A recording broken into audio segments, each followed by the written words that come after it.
Olá, povo de Deus, turma memorável, chegamos ao dia 8 da nossa leitura compartilhada e o livro continua o que é uma igreja saudável.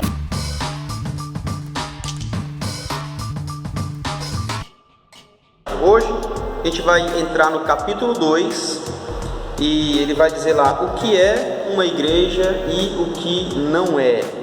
Eu vou destacar aqui um texto que está na página 42 e 43 para a gente fazer a nossa análise aqui do dia 8, tá? Que ele diz assim, lá no final do último parágrafo ele fala: eu também queria uma igreja em que poderia ouvir uma boa pregação a cada domingo. Todavia, as palavras corpo de Cristo significam mais do que isso, não significam? Isso aqui foi uma conversa que ele teve com um amigo dele que estudavam juntos, inclusive, frequentavam a mesma igreja, mas ele decidiu ser membro, ser mais ativo e efetivo na igreja, enquanto que o amigo dele não. E aí o amigo dele utilizou algumas justificativas e ele perguntou alguns pontos. E essa foi uma das perguntas, tá? E aí na página 43, ele começa já, no primeiro parágrafo ele fala: conforme mencionei no capítulo 1, que nós já vimos, a igreja não é um lugar, a igreja não é um prédio, a igreja não é o templo, não é um ponto de pregação, não é um provedor de serviços espirituais ou sociais. Porém, a igreja é um povo, é um grupo de pessoas que decidiu se reunir. Ele vai dizer: o povo da nova aliança, comprado com o sangue de Cristo Jesus. Essa foi a razão pelo qual Paulo falou lá em Efésios capítulo 5, versículo 25: Cristo amou a sua igreja e a si mesmo se entregou por ela.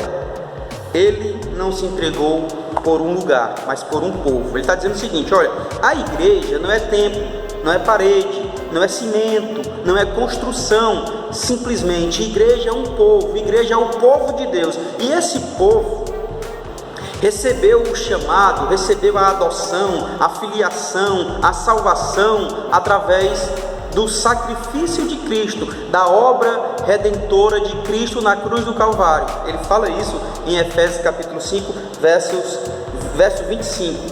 Não é templo, não é movimento, é povo, é gente, pessoas, famílias. Nós somos um povo que se reúne em um local.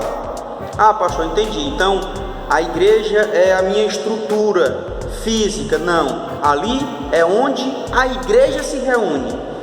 Sejam bem-vindos no espaço onde se reúne a igreja tal, porque nós somos igrejas e decidimos nos reunir em um espaço. Aí ele fala: recordar que a igreja é um povo deve nos ajudar a reconhecer o que é e o que não é o mais importante. Gente, quando eu percebo que igreja não é tempo, não é espaço, quando eu percebo que igreja não é ritual, quando eu percebo que igreja não é liturgia, quando eu percebo que igreja é um povo, uma família, um corpo de Cristo, as coisas facilitam para mim. Quando eu entendo que igreja é um povo, eu começo a perceber o que é igreja e o que não é, onde se constrói igreja e onde não se constrói. E aí a gente começa a pensar, a meditar e a refletir, que é fundamental. Esse é o dia 8 da nossa reflexão, da nossa leitura compartilhada, o que é uma igreja saudável. Pense nisso, fique na paz de Cristo, medite, reflite e seja memorável.